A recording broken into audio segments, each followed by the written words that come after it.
उत्तर प्रदेश में तो अफसरों का अमृतकाल चल रहा है। पेपर लीक कराओ, पैसे लो, रिश्वत लो। पत्रकार ये नहीं कह सकता कि अफसर ने पेपर लीक करा दिए क्योंकि उसके ऊपर एफआईआर हो जाएगी। भाई अफसर राम मंदिर में कैसे आने लगे ये हमारी समझ के बाहर है, और वो भी आईएएस अफसर। ट्रस्ट में शामिल थे तो इसका मतलब चोरी में शामिल है। अगर अच्छा योगा का पोज आप करके दिखा दीजिए और उसके बाद जितने पैसे लूटने हैं लूटिए, लेकिन आपको योगा आना चाहिए। हमें साला योगा भी नहीं आता था।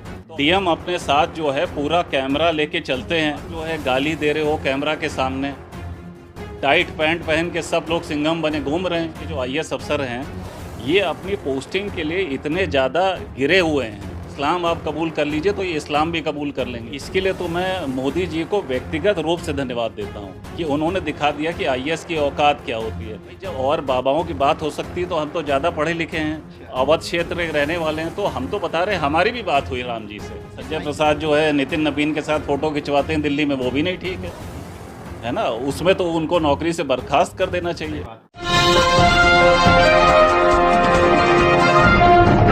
साथियों नमस्कार, मैं हूं नीरज पटेल और आप देख रहे हैं नेशनल जनमत।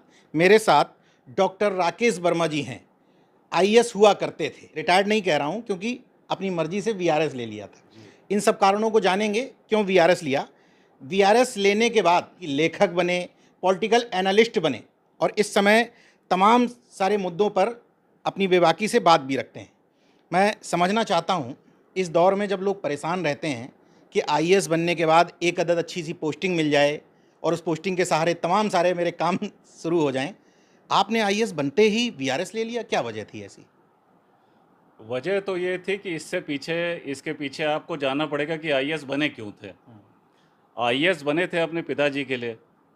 पिताजी को लगता था कि आईएएस बिना बने जो है वो न्याय मिलेगा नहीं परिवार को। लेकिन मुझे ऐसा लगा कि आईएएस बनने के बाद लोग हमारे खिलाफ और हो गए, और वहाँ पे न्याय खुद के लिए हो रहा था, ना दूसरों के लिए करवा पा रहे थे। लेकिन हमारा जो इस्तीफ़ा है वो ब्यूरोक्रेसी के अगेंस्ट है, ना कि किसी पॉलिटिशियन के अगेंस्ट। और भारत को अगर विकसित होना है तो भारत को ब्यूरोक्रेसी से अकाउंटेबिलिटी पूछनी पड़ेगी, क्योंकि हम बेकार जो है दिन भर उलझे रहते हैं ट्विटर पे, नेताओं को गाली दिया करते हैं और सूचना विभाग के निदेशक के पैर छुआ करते हैं कि भाई हमको कुछ पैसा दे दीजिए या कोई भी ठेका पट्टा दे दीजिए। गाली दो नेताओं को और दिन भर जो है प्रणाम करो अफसरों को। तो ये रवैया जो है ना विकसित भारत नहीं बना पाएगा, ये तो गुलाम भारत बनाएगा, और वो गुलाम भारत हम बन रहे हैं। अच्छा, इस समय लोग अमूमन कह देते हैं कि नेता भ्रष्ट हो गए हैं, सरकार की ये वो है। आपको क्या लगता है कि इस समय अफसरशाही हावी है या फिर नेताओं का तंत्र ज़्यादा हावी? क्या उत्तर प्रदेश में क्या चल रहा है आपके हिसाब से? उत्तर प्रदेश में तो अफसरों का अमृतकाल चल रहा है। अमृतकाल? हाँ, जब से ये सृष्टि बनी है इससे ज़्यादा अमृतकाल अफसरों का हुआ ही नहीं है। किस लिहाज से?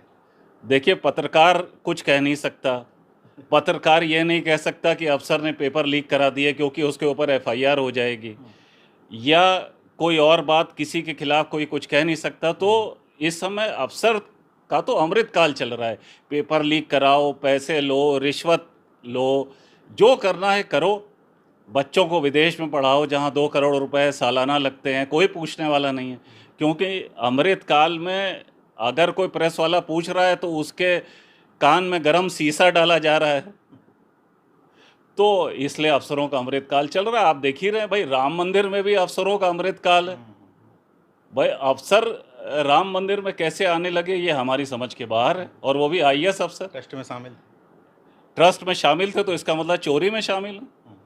भाई ये तो आप आईपीसी आपके हिसाब से जो बार बार कहा जाता है जीरो टॉलरेंस, तो भ्रष्टाचार का रेशियो घटा अफसरशाही से या बढ़ गया कई गुना?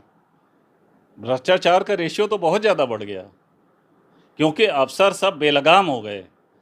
आप देखिए क्या कर रहे हैं, जितने भी अफसर थे वो सिर्फ योगा कर रहे हैं। अगर अच्छा योगा का पोज आप करके दिखा दीजिए और उसके बाद जितने पैसे लूटने हैं लूटिए, ये अमृतकाल है। तो लेकिन आपको योगा आना चाहिए। हमें साला योगा भी नहीं आता था, तो हमने ये भी एक दिक्कत थी। हम तो क्रिकेट प्लेयर थे तो हमें योगा आता नहीं था, तो हमने कहा अब इस उम्र में कौन योगा सीखेगा और वो शीर्षासन करेगा, सर के बल खड़ा होगा। अच्छा, तो ट्रांसफ़र पोस्टिंग भी इस पे डिपेंड होने लगी क्या कि पोज किसका अच्छा बन रहा है, कौन अच्छा वीडियो बनवा ले रहा है, किसकी रील वायरल हो जा रही है? ट्रांसफ़र पोस्टिंग क्या पूरी दुनिया, आज आपको बता दें एक डीएम और एसपी के पास आईटी की जो टीम है वो बड़े-बड़े अखबारों के पास नहीं है। आईटी की जो टीम है। आईटी की जो टीम है, डीएम अपने साथ जो है पूरा कैमरा लेके चलते हैं और बढ़िया फिर उसका एडिटिंग करवाते हैं, 4-5 लोग हैं। तो कम से कम एक डीएम के पास 20 आदमी की तो आईटी टीम है इस समय, हमारी जो नॉलेज में है। जो हमारे दोस्त लोग हैं डीएम वगैरह, वो तो बैठे बैठे वो समस्या सॉल्व कर दे रहे हैं टेबल के ऊपर, जो हम साला कर नहीं पाए 20 साल में, जो है फील्ड में जाके नहीं कर पा रहे थे। तो भाई इनमें जो है ऐसे प्रतिभाशाली लोग हैं हमारे पास। तो मुझे लग रहा है कि रीलबाजी में शायद आप अपने आप को फिट महसूस नहीं कर रहे हैं। नहीं, रील बनानी है तो अच्छी बनाएंगे ना भाई, हमारा तो परफेक्शन का काम है। हम तो कहते हैं अगर रील बनाना है तो फिर ट्रेनिंग इंस्टीट्यूट में भी थे हम, तो वहाँ पे फिर सुभाष घई को बुलाओ या बड़े बड़े तिग्मांशु धूलिया को बुलाओ, वो सब आके लेक्चर दें कि रील का एंगल क्या होगा, कहाँ से लाइट होगी। भाई ये सब सीखना पड़ेगा भाई। रील खराब बनाएगा ये सब सर, ये कैसे चल पाएगा हिंदुस्तान में? अच्छा, जब आपने इसकी बात करी दी रीलबाजी की, मेरठ में हाल में ये घटना हुई, वहाँ एक एसएसपी इसी तरह की वीडियो बनाते हुए दिखे, अचानक से गुस्से में आ गए, एंग्री यंग मैन की तरह, सालों ने सड़क खराब कर दी, थप्पड़ मारते हुए, अंदर घुस करके पीटते हुए, इन सब से भी नंबर बढ़ने लगे हैं क्या सरकारों में? हाँ, नंबर तो बढ़ ही रहे हैं, लेकिन हमें तो बड़ी हंसी आती है कि ये क्या बचपना कर रहे हैं।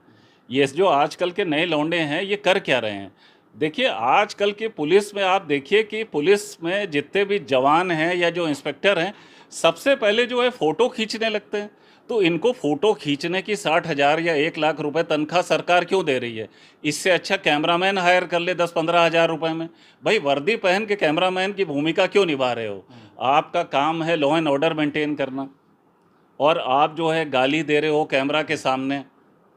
टाइट पैंट पहन के सब लोग सिंघम बने घूम रहे हैं। तो अब ऐसी टाइट पैंट पहनोगे तो फिर कहते हो कि हमने जो है वो एनकाउंटर कर दिया। हम कह रहे हैं हमारे साथ 100 मीटर दौड़ के दिखा दो, एनकाउंटर क्या करोगे तुम? अच्छा, जो सरकार से जुड़े एजेंडे जहाँ पर आ जाते हैं, वहाँ ये सिंघम चिंगम बने हुए घूमते हैं। अभी कावड़िए शुरू हो गए हैं, धमकी देना और वर्दी उतरवा दूंगा और सब, वहाँ ये नदारद हो जाते हैं। भाई देखिए, जो सरकार, हमने तो आपको बताया कि अफसरों का अमृतकाल चल रहा है, और अफसर जो हैं पोस्टिंग पाने के लिए सब कुछ करने को तैयार हैं, है ना? सरकार ये की मंशा। भाई हम तो कहते हैं ये अफसर अगर पाकिस्तान कल चले गए तो ये इस्लाम कबूल कर लेंगे।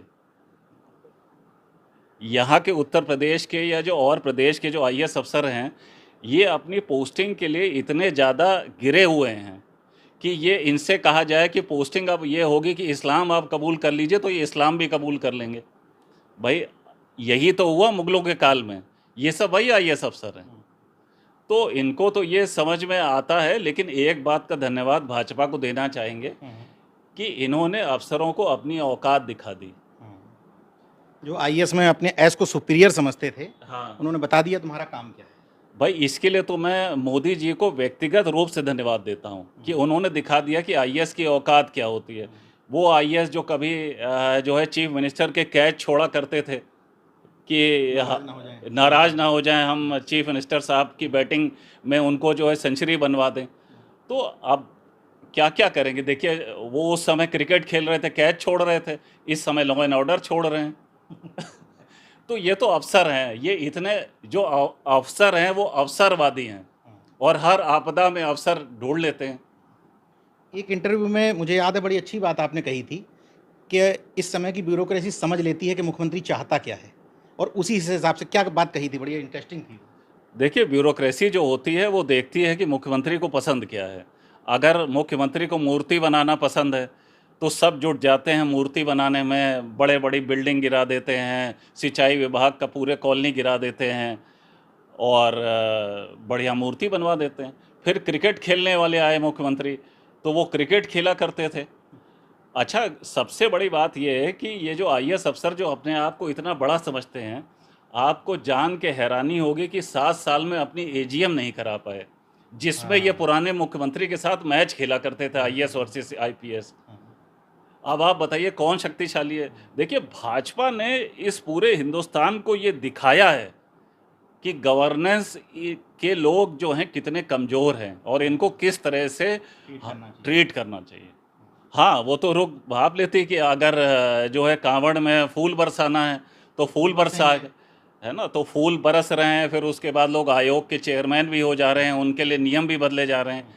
आप ये देखिए कि दोनों बातें हैं। भाजपा जितनी अफसरों के लिए काम कर रही है और नियम बदल रही है, इससे पहले किसी सरकार ने अफसर लोगों के लिए ये नियम बदले ही नहीं। चाहे इलेक्शन कमीशन का नियम हो, चाहे और चीज़ों का नियम हो, ये नियम सिर्फ और सिर्फ भाजपा सरकार ने अफसरों के हित में बदले हैं। इसका मतलब अफसर उन्हें कुछ दे रहे हैं। भाई भाजपा जैसी वर्ल्ड लार्जेस्ट पार्टी अफसरों के लिए, आईएएस अफसरों के लिए ऐसे तो कुछ करेगी नहीं जब तक उसको फ़ायदे में कुछ नहीं मिल रहा होगा। तो इसका मतलब कुछ मिल रहा है ना उसको। अच्छा, आपने चुनाव आयोग का जिक्र खुद ही कर दिया। चुनाव आयोग की भूमिका मानते हैं कि जिस तरह से चुनाव आयोग को सख्त होना चाहिए, निष्पक्ष होना चाहिए, पारदर्शी होना चाहिए, इस समय है, वो भी अपने बच्चों की ट्रांसफ़र पोस्टिंग में मशगूल है? देखिए, जब पूरे अफसरशाही का अमृतकाल चल रहा है तो उसमें ज्ञानेंद्र गुप्ता कोई अलग थोड़ी ना है। लेकिन वो तो चुनाव आयुक्त तो हो गए पूरे देश के। अरे देश के हो गए तो क्या मतलब, कोई खुदा थोड़ी ना हो गए। ज्ञानेश गुप्ता जो है वो भी तो मंदिर में रहे हैं। और हम तो मानते हैं कि जितने भी हादसे हो रहे हैं हिंदुस्तान में, उसकी वजह 2 या 3 हैं। पहली वजह है राम जी की मूर्ति जो है वो काली है। हमारे अवध में कहीं भी राम जी की मूर्ति जो है काली नहीं होती है, तो वो अपशगुन है। नंबर 2, नृपेंद्र मिश्रा और जैसे लोग जिन्होंने कार सेवकों पे गोली चलाई थी और सरयू का तथाकथित जो है वो रंजित हो गया था, उनको ट्रस्ट में रखा है। और तीसरा ये है कि राम तो ओबीसी थे, कुर्मी थे, तो और कुर्मियों को, ओबीसी को सब निकाल के बाहर कर दिया। विनय कटियार, उमा भारती, कल्याण सिंह, सबको बाहर कर दिया। तो जब बाहर करोगे तो राम जी का प्रकोप तो आएगा ही। हमारी उनसे बात हुई थी अवधि में।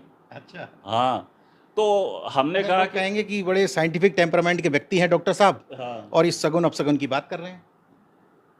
भाई, शगुन अपशगुन जब वो लोग बात कर रहे हैं तो हम भी कर रहे हैं। भाई जब और उनकी बात हो सकती है तो आपकी भी हो सकती भाई, जब और बाबाओं की बात हो सकती है तो हम तो ज़्यादा पढ़े लिखे हैं, अवध क्षेत्र के रहने वाले हैं, तो हम तो बता रहे हैं हमारी भी बात हुई राम जी से। है। तो किस लाइन से हुई थी, ये थोड़ा समझना चाहता हूँ। भाई लाइन से ये हुई कि हमने कहा राम जी ये बताइए कि ये जो नागपुर में एक संस्था है वो मराठी में बोलती है और कहती है कि हम राम के जो है लाइसेंस लिए हुए हैं। तो उन्होंने कहा यार तुम कैसी बात कर रहे हो, हम तो अवधी आदमी है, अवधी के अलावा हमें कुछ आते नहीं है, तो हमें मराठी कहाँ आती है, तो इनसे पूछो ये कहाँ आए हमारे पास, और इन्होंने लाइसेंस ले कैसे लिया, लाइसेंस तो हमारे पास है। भाई अगर आप बात करें, हम पढ़े लिखे आदमी हैं, तो इंटेलेक्चुअल प्रॉपर्टी राइट होते हैं कि नहीं होते हैं? तो राम जी का इंटेलेक्चुअल प्रॉपर्टी राइट हमारा है, उत्तर प्रदेश के लोगों का है, तो हम तो इसकी रॉयल्टी चाहते हैं। अगर हम कभी जो है आए कभी भी पॉलिटिक्स में, तो हम तो कहेंगे कि सारा देश जो है रॉयल्टी दे हमको।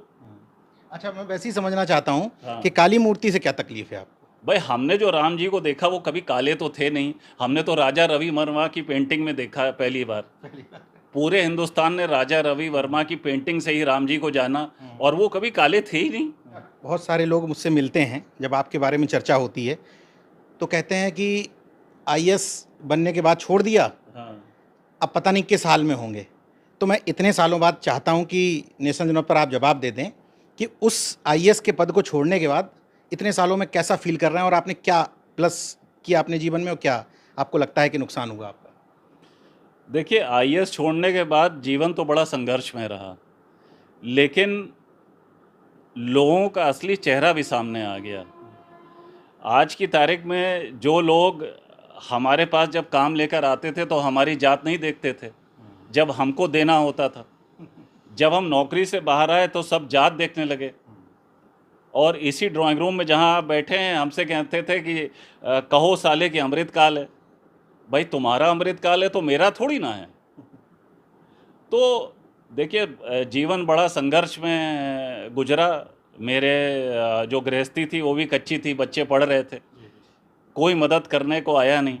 और मुझे लगा कि शायद प्राइवेट में अच्छी नौकरी मिल जाएगी, लेकिन कोई प्राइवेट में तो ये हालत है कि जाति देख के वो आपको रिजेक्ट कर देते हैं। सरकार में कम से कम ये अच्छाई ये है कि आप मेरिट पे नौकरी पा सकते हैं। इस आधार पर ये कह सकते हैं क्या कि प्राइवेट में भी रिजर्वेशन होना चाहिए? आपको लगा ये बात फील हुई? प्राइवेट में रिजर्वेशन ऑलरेडी है, हमारा नहीं है, लेकिन और लोगों का है और 100% है। तो प्राइवेट में वो किसी ओबीसी एससी एसटी को रखते ही नहीं हैं। अब कैसा फील कर रहे हैं? आपका निर्णय सही था या आप उस समय निर्णय आपको लगा कि भावावेश में कर दिया आपने? नहीं, भावावेश में मैंने कभी निर्णय नहीं लिया। मैंने ज़िंदगी में 2 ही निर्णय सबसे अच्छे किए हैं, एक नौकरी ज्वाइन करना और एक नौकरी से रिज़ाइन करना। देखिए, कल को कोई पूछेगा, अगर हमारे बच्चे पूछेंगे कि ये जब देश लूट रहा था तो आप बढ़िया जो है गाड़ी में सूं-सूं करके घूम रहे थे, तो हम ये तो कह सकेंगे कि हमने भाई देश बचाने की कोशिश की थी। क्योंकि हमको आप मानते थे कि हम जो हैं वो क्या कहते हैं वो इंटेलिजेंट लोगों को जो ये अखिलेश यादव का जो गुट हुआ करता था, जिसके वो रायबरेली वाले मंत्री हुआ करते थे। प्रबुद्ध। हाँ, प्रबुद्ध। अरे क्या बात कही आपने। उसमें क्या नाम थे? प्रबुद्ध मनोज पांडे ही माने जाते थे। तो हमने कहा साला नौकरी आईएएस बनने के बाद भी लोग प्रबुद्ध नहीं मान रहे हैं, वो भी अखिलेश यादव या प्रबुद्ध नहीं मान रहे हैं, तो मतलब अब इससे निकल जाओ, इससे ज़्यादा क्या कर सकते हो? आप कुछ क्राइम वाइम करें तब लोग प्रबुद्ध मानेंगे क्या? हमारी तो समझ में आया नहीं कि प्रबुद्ध लोग ओबीसी एससी को मानने ही नहीं चाहते हैं, चाहे आप जितना पढ़ जाइए। अच्छा, इसके बाद मेरी जानकारी में है आपने कुछ पुस्तकें भी लिखी, वो जी। थोड़ा सा बता दीजिए। पुस्तकें देखिए, एक तो नॉवेल लिखी है हमने, एक हमारी नॉवेल आ रही है जो हमारी करीब 9 बार जो है हमारी ड्यूटी लगी ऑब्जर्वर के तौर पे, तो अलग अलग स्टेट में। तो उसके ऊपर एक किताब आ रही है जय उत्तर प्रदेश, जो अगले 15 दिन में आ जाएगी। इसके अलावा हमने नॉवेल लिखी हुई है एक इंग्लिश में, जस्ट अ हाउसवाइफ, और एक वाणी प्रकाशन से एक हमारी किताब है जो स्टार्टअप के ऊपर हिंदी में किताब है। नहीं, स्वार्थ किस बात का? जो आदमी आईएएस की नौकरी छोड़ सकता है उसमें स्वार्थ के लिए क्या बचा है? भाई जब नौकरी में रहते हैं, आपके पास तमाम गाड़ी घोड़ा सब कुछ रहता है, उसके बाद तो लोग आपका फ़ोन नहीं उठाते हैं। अच्छा, एक चीज़ और मैं क्लियर कर देता हूँ, कुछ लोगों को लगेगा कि 1 आध साल की नौकरी बची होगी तो वीआरएस ले लिए। ज़रा बता दीजिए कितने साल आपकी सर्विस बची थी? 11 साल बची थी। 11 साल बची। यानी कि सोचिए किस लेवल तक पहुँच सकते थे। इसका मतलब स्वार्थ तो कतई नहीं है। अब क्या वजह थी जिस वजह से आपने वो निर्णय लिया, और आज मुझे लगता है कि सुकून कम से कम जीवन में है आपके? बिल्कुल सुकून है, जो चाहे वो कर सकते हैं, जो मुद्दे हैं वो उठा सकते हैं, और जो लोग नौकरी कर रहे हैं या डीएम बने बैठे हैं या जो प्रमुख सचिव बने बैठे हैं या एसीएस बने बैठे हैं, उनसे बहुत अच्छी ज़िंदगी जी रहे हैं, बहुत सुकून से जी रहे हैं और देश के लिए काम कर रहे हैं। देश के साथ समझौता तो नहीं करते हैं पोस्टिंग के लिए। भविष्य की योजनाएं क्या हैं आपकी आगे? भविष्य की देखिए, सबसे पहले तो ज़रूरी ये है कि हमें साइंटिफिक टेम्पर और क्वेश्चन करना सीखना पड़ेगा, और ख़ासकर अफसरों को जो ये बिल्कुल भगवान का दर्जा दिया हुआ है, ये ख़त्म करना पड़ेगा कहीं ना कहीं, क्योंकि अफसर का अमृतकाल जो है वो देश को बर्बाद कर रहा है। और नेता पढ़े लिखे होने चाहिए। जब नेता पढ़े लिखे होंगे तभी इन अफसरों को कंट्रोल कर पाएंगे। आजकल के नेता जो हैं वो तो अफसरों से डरते हैं। भाई जब तुम खुद जो है 7वीं फेल हो गए तो तुम डरोगे ही आदमी से। एक मैंने एक तस्वीर देखी, मनोज पांडे मंत्री बनते हैं और वो जाकर के संजय प्रसाद जी के कमरे में खुद जाकर के फ़ोटो खिंचवा के कहते हैं कि मैं उनको मुलाकात करने गया। प्रोटोकॉल के हिसाब से ठीक है क्या ये?